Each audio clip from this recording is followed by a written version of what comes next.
Hello, it's Paul here from the back bedroom with me, the Bard, this, the Beard, and this, the back bedroom Poetrycast, okay? And this morning, we're talking about comics.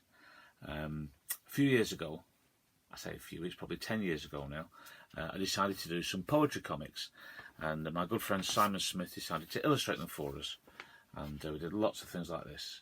So, just funny poems that we could put in here. So I've got a couple of comic poems to do for you this morning.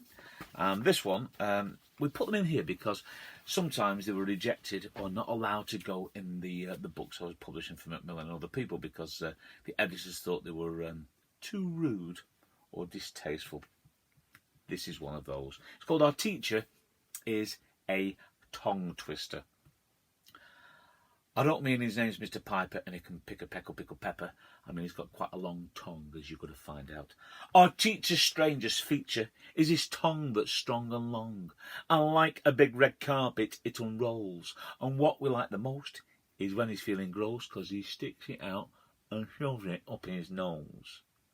You can see it around his lips, the sticky trail that drips, a pink and fatty slug that grows and grows. And if we're bored in class, he can always make us laugh when he sticks it out and shoves it up his nose. We can see it slide and squirm like a wibbly, dribbly worm, oozing slime and drooling where it goes. But his bestest ever trick is the one that makes us sick when he sticks it out and shoves it up his nose. Our long tongue-twisting teacher's tongue is like an alien creature, a shellless slimy snail that shows and glows. He just cannot resist it, the urge to turn and twist it when he sticks it out and shoves it up his nose. And his nostrils open very wide, so his tongue comes down the other side. And there's a lovely picture of that tongue-twisting teacher just there. I did a book of alien poems a while ago, and I had too many. And the ones I had left were all sort of thematic. I imagined that mummy and daddy aliens had baby aliens. Don't worry, that's not what the poems are about. That would be rude and inappropriate. But I thought, if the alien babies weren't getting to sleep, they might tell them nursery rhymes. So I thought, maybe you could have some alien nursery rhymes. So here we have some alien nursery rhymes from this looniverse. You might recognise them. Incy wincy alien, flying near the sun, out came the sun's rays and burnt its purple bum. It's intellectual stuff. If you're bored of this, switch off now, because there's another half a dozen of these. Diddle diddle dumpling, Spaceman John left the rocket with no clothes on. Oh, talking of the purple alien, that's the picture of the purple alien there. And here we have another one. Little Jack Socket sat in his rocket, eating food good for his health. He pulled on his thumb, stuck out his tongue, and blasted off all by himself. There we go. He's blasting off. Fantastic pictures. And I thought one, Humpty Dumpty, I've called him MPT Bumpty, because it sounds like R2-D2 out of Star Wars. Here we go. MPT Bumpty sat on the moon. MPT Bumpty fell off too soon.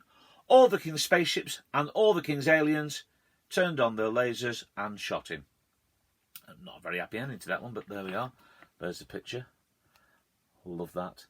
Ring-a-ring-a roses, an alien with 5 noses. A tissue, we all turn green. They're very tasteful and intellectual, aren't they? Aren't they, I should say. He said, stumbling over his own words. This one is great if you're in Lancashire. It rhymes with potato. You'll see why.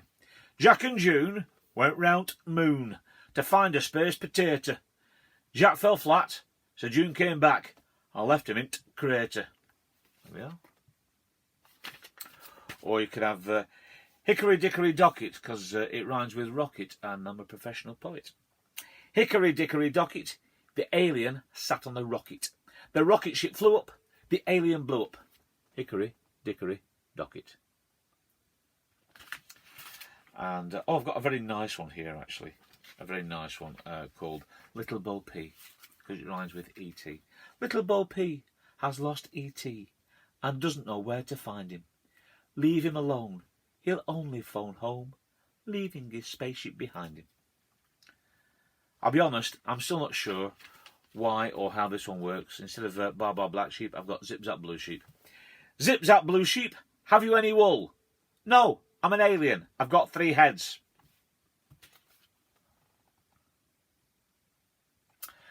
And my favourite, and this one, it does include a word that is possibly the rudest, well, I say possibly, it is the rudest word I've ever used in a children's poem. And it's the last word in the poem, so we'll finish with this one. It's called Hey Diddle Docket, because that rhymes with rocket as well, still being a professional poet here. Hey Diddle Docket, a cat in a rocket. The cow jumped over the star. The little dog burnt his bum on the sun, and the Martian wore a pink bra. And there is a picture of the said Martian wearing the pink bra. Okay, this comic is still available, actually. I'm not sure if it's on the shop on my website, but certainly the books are. And later on this year, after all this is finished, and this is going to be the next comic, it's called Paul Cookson's Great Big Bum Per Book of Poetry Fun. And the cover design there is done by the wonderful Martin Chatterton, so that's going to put all these together in one big one later on. Anyway, have fun. And if you want to write some funny alien poems of your own, do that by all means. Take care. See you next time.